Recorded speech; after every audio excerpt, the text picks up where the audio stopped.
Saudara, pasca putusan Mahkamah Konstitusi yang mengabulkan sebagian permohonan judicial review soal syarat minimal usia Capres-Cawapres, Ketua KPU Hasyim Asyari pun menyatakan KPU akan menyiapkan draft penyesuaian norma dalam peraturan KPU. Hasyim mengakui dalam pembentukan peraturan KPU disebutkan dalam aturan harus berkonsultasi dengan pemerintah dan juga DPR. Namun Hasyim tidak menegaskan apakah konsultasi hanya dalam bentuk laporan atau harus ada proses dialektika terlebih dahulu dengan pemerintah atau DPR. Sebelumnya saudara, Hasyim menyatakan bila sesuai dengan prosedur karena DPR dalam masa reses maka pihaknya akan mengajukan permohonan konsultasi dengan DPR sebelum waktu pendaftaran. Putusan Mahkamah Konstitusi tersebut sebagaimana disampaikan tadi, KPU akan melakukan kajian terhadap apa yang menjadi amar dalam putusan Mahkamah Konstitusi tersebut. Dan akan dilakukan penyesuaian norma di dalam peraturan KPU nomor 19 2023 tahun 2023 tentang pendaftaran calon presiden dan calon wakil presiden. Nanti akan kami menyusun draft perubahan atau revisi peraturan KPU tersebut dan akan kami sampaikan kepada pemerintah dan kepada DPR dalam ini Komisi 2 DPR dalam waktu dekat. Saya kira itu. Apa langkah KPU usai putusan Mahkamah Konstitusi soal usia Capres-Cawapres ini, saudara? Kita tanyakan kepada jurnalis Kompas TV, ada Irianda Mardanus di KPU Jakarta. Selamat malam Irianda. Adakah langkah khusus begitu yang akan dilakukan oleh KPU terkait dengan putusan MK yang memperbolehkan Cawapres dengan pengalaman kepala daerah?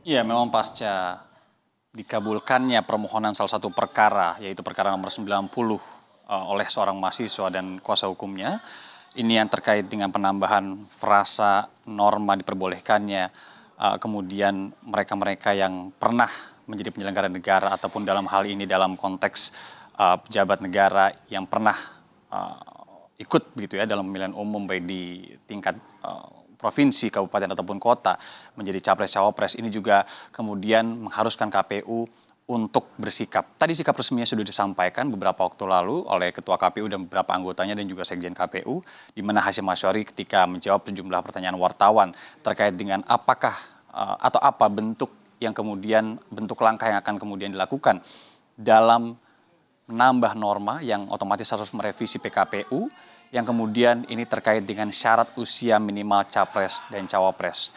Tadi disebutkan karena ini sudah final and binding yang kemudian juga ini mengharuskan PKPU untuk direvisi atau diubah, maka KPU akan kemudian menyiapkan draft yang nantinya akan dikirimkan atau bersurat begitu ya kepada dua stakeholders terkait dengan pembuatan undang-undang, yakni DPR dan juga pemerintah. Yang kami tanyakan lebih dalam tadi, karena DPR ini sedang dalam masa reses hingga 30 Oktober, apakah kemudian bentuk-bentuk konsultasi ini harus semacam berbentuk dialektika, harus ada persetujuan di sana, harus ada diskusi, ataukah hanya kemudian mengirimkan draft PKPU yang sudah dibuat, baru dikirimkan, atau langsung dikirimkan, jadi pemerintah dan DPR langsung melihat draftnya saja yang sudah kemudian ditambah normanya, atau harus ada persetujuan terlebih dahulu, baru kemudian direvisi PKPU-nya.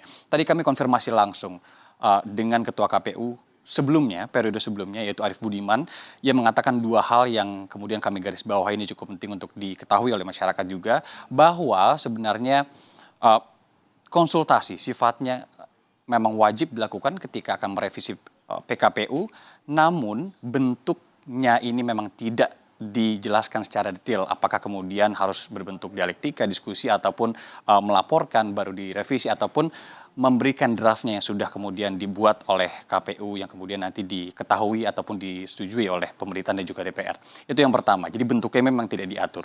Yang kedua, apapun nanti hasil konsultasinya Yasir dan juga saudara, ini tidak mengikat bagi KPU. Kasarnya begini, ketika nantinya ini ada ketidakcocokan baik dari pemerintah dalam hal ini Kemenkumham ataupun DPR terkait dengan revisi PKPU yang akan diberikan gitu ya.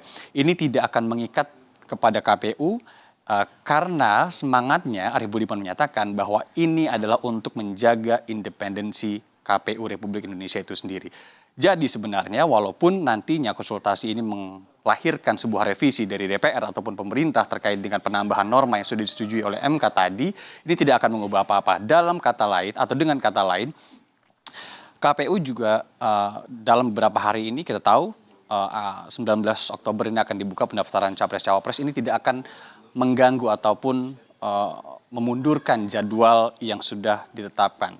Atau dalam kata lain juga bahwa ini akan bisa kemudian terrealisasi revisi PKPU-nya tanpa ada gangguan apapun. Ini juga tadi disebutkan ya, karena semangatnya independensi, jadi apapun nanti catatan dari revisi yang akan dilakukan oleh KPU dalam PKPU-nya tidak akan mengikat. Jadi nanti tentu kita akan juga melihat bagaimana kemudian revisi yang dibuat oleh KPU, apakah ini akan kemudian diberikan kepada pemerintah dan DPR segera, karena memang dalam 3 hari ini atau tanggal 19 hingga 25 ini pendaftaran dari Capres-Cawapres Republik Indonesia akan dilakukan. Terlebih ini ada penambahan norma yang tadi saya katakan dalam perkara nomor 90 yang kemudian sudah disetujui oleh MK, yang menambahkan di situ bahwa melihat pasal alternatifnya usia 40 tahun dan pernah menjabat sebagai penyelenggara negara dalam tingkat kabupaten, kota, ataupun provinsi, ini boleh menjadi capres ataupun cawapres. Yasir. Terima kasih jurnalis Kompas TV Rianda Mardhanis atas informasinya dari KPU.